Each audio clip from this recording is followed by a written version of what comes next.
Hi everyone, welcome to study world classes. So friends, BPSC TRE 3 से related बहुत ही बड़ी खबर आ रही है। जी हाँ, बीपीएससी की तरफ से एक ब्रेकिंग न्यूज़ आ रही है, क्योंकि एक तरफ जो है अभ्यर्थी इंतजार कर रहे थे कि फाइनली जो है 11 टू 12 का रिजल्ट डिक्लेयर होने के बाद काउंसलिंग की जो प्रक्रिया है वो स्टार्ट हो जाएगी, क्योंकि फाइनल डेट भी जारी कर दी गई थी शिक्षा विभाग के द्वारा। लेकिन इसी बीच जो है एक बहुत बड़ी खबर आ रही है, क्योंकि टीआरई 3 का जो रिजल्ट है पूरी प्रक्रिया पर जो है रोक लगा दी गई है। और अब जो है टीआरई 3 में जो एनआईओएस वाले अभ्यर्थी थे, यानी जिन्होंने डीएलएड कर रखा था, 18 माह का जो कोर्स होता है, उनको भी जो है सुप्रीम कोर्ट का जो आदेश आया हुआ है उसके अकॉर्डिंग इनको शामिल किया जाता है टीआरई 3 में। अब ये एक सबसे बड़ा जो है बदलाव देखने को मिल रहा है, क्योंकि अगर इनको ऐड किया जाएगा, क्योंकि सुप्रीम कोर्ट का ये फैसला आया हुआ है जो कि आप सभी जानते हैं, अभी कुछ टाइम पहले ही जो है सुप्रीम कोर्ट का ये फाइनल डिसीजन दिया गया कि एनआईओएस वाले जो अभ्यर्थी हैं जिन्होंने भी डीएलएड कर रखा है, इनको जो है पीआरटी में शामिल किया जाता है। लेकिन ये मामला बहुत पहले जो है सुप्रीम कोर्ट से खारिज कर दिया गया था और इनको पीआरटी से बाहर किया गया था। लेकिन क्या हुआ, अभ्यर्थियों ने फिर से जो है रिव्यू के लिए जो है केस फाइल किया सुप्रीम कोर्ट में, और जो है इस पे फिर से सुनवाई हुई। लेकिन जब फिर से सुनवाई हुई तो अभ्यर्थियों के हित में गया डिसीजन और इनको पीआरटी में शामिल कर दिया गया।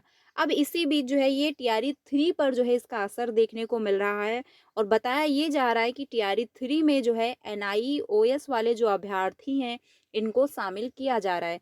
तो अभी एक सबसे बड़ा सवाल है कि क्या जो रिजल्ट डिक्लेयर हुआ था 1 टू 5 का और 6 टू 8 का दोबारा से रिजल्ट डिक्लेयर होगा? क्योंकि अगर इनको शामिल किया जा रहा है तो किसी न किसी प्रोसेस में किया जाएगा। साथ ही जो है काउंसलिंग की जो प्रक्रिया थी, जो कि डेट आ चुकी थी, तो क्या उस पर रोक लगा दिया जाएगा? इसको लेकर भी अपडेट आ रही है कि काउंसलिंग जो होने वाली थी वो स्थगित कर दी जाएगी। तो सारी इन्फॉर्मेशन समझते हैं पहले डिटेल में। वीडियो काफ़ी इंपॉर्टेंट होने वाली है, वीडियो में लास्ट तक बने रहिएगा।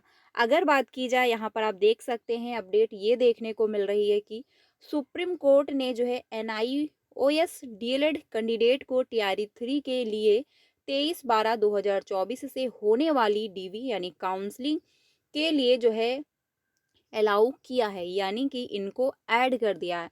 अब ये जो है इन्होंने अगर फॉर्म अप्लाई किया होगा टीआरई 3 में, एग्ज़ाम दिया होगा, और अगर इनका रिज़ल्ट आ गया होगा तो ये डीबी में अकाउंट किए जाएँगे और डीबी में इनको ऐड किया जाएगा, यानी डॉक्यूमेंट वेरिफिकेशन में इनको ऐड कर लिया जाएगा। लेकिन अगर अभ्यर्थियों ने अप्लाई नहीं किया, क्योंकि उस टाइम में एनआईओएस वाले जितने भी अभ्यर्थी थे इनको बाहर किया गया था।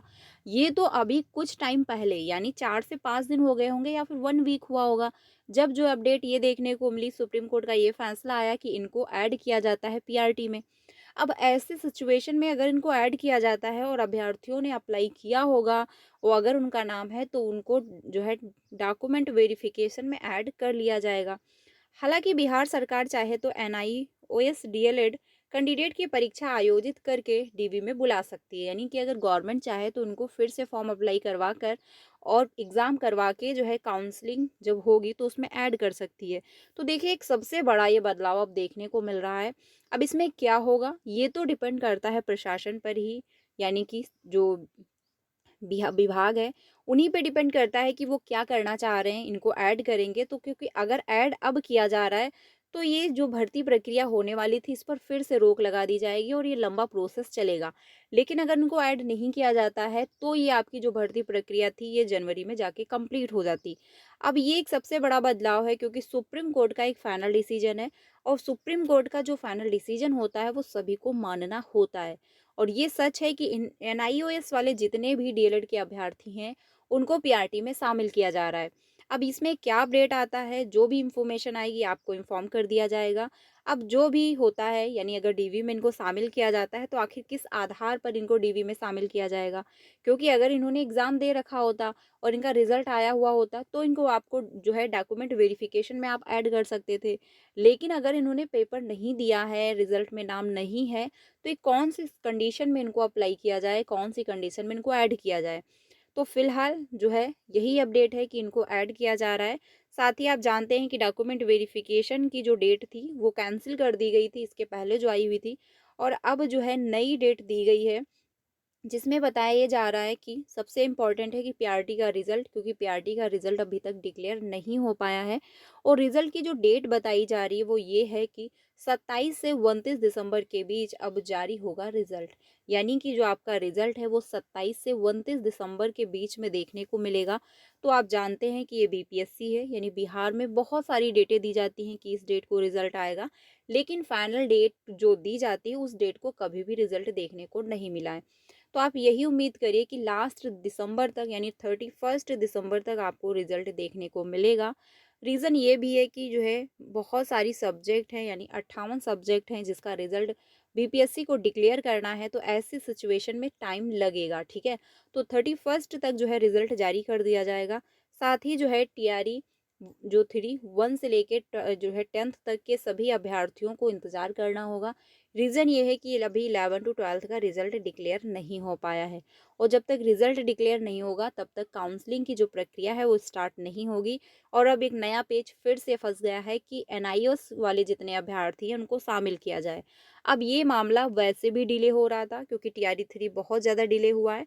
अब ऐसी सिचुएशन में अगर ऐसा कुछ आदेश देखने को मिल रहा है तो टीआरई 3 और भी ज़्यादा डिले जाएगा। अब क्या होता है, एनआईओएस वाले अभ्यर्थियों को कैसे ऐड किया जाता है, ये तो डिपेंड करता है विभाग पर कि विभाग क्या निर्णय लेना चाह रहे हैं। जो भी निर्णय आएगा बीपीएससी के माध्यम से आपको इन्फॉर्म कर दिया जाएगा। तो अगर चैनल को सब्सक्राइब नहीं किया है तो कर लीजिएगा, क्योंकि आपको सारी रियल और ऑथेंटिक अपडेट जो होती है वो समय से मिल जाती है। वहीं पर अगर बात की जाए काउंसलिंग की, जो नई डेट आपको देखने को मिल रही है वो ये है कि 23 दिसंबर से 28 दिसंबर तक अब काउंसलिंग संभव नहीं है, क्योंकि जो पहले डेट दी गई थी कि 23 से काउंसलिंग की प्रक्रिया स्टार्ट हो जाएगी और 28 दिसंबर तक चलेगी। तो अब ये जो काउंसलिंग की जो प्रक्रिया थी या फिर जो डेट दी गई थी वो कैंसिल कर दी जा रही है। रीज़न यही है कि 11 टू 12th का रिजल्ट डिक्लेयर नहीं हो पाया है, ठीक है? जल्द ही शिक्षा विभाग नई तिथि कर सकता है जारी, यानी जो नई डेट है काउंसलिंग की वो शिक्षा विभाग जारी करेगा, क्योंकि काउंसलिंग की जो प्रक्रिया है वो शिक्षा विभाग करने वाला। बाकी जिला जो आवंटन का प्रोसेस है वो आपका 31 दिसंबर से जिला आवंटन, यानी संभव है जिला जो आवंटन का प्रोसेस है वो जो है 31 दिसंबर से जो है स्टार्ट हो जाएगा।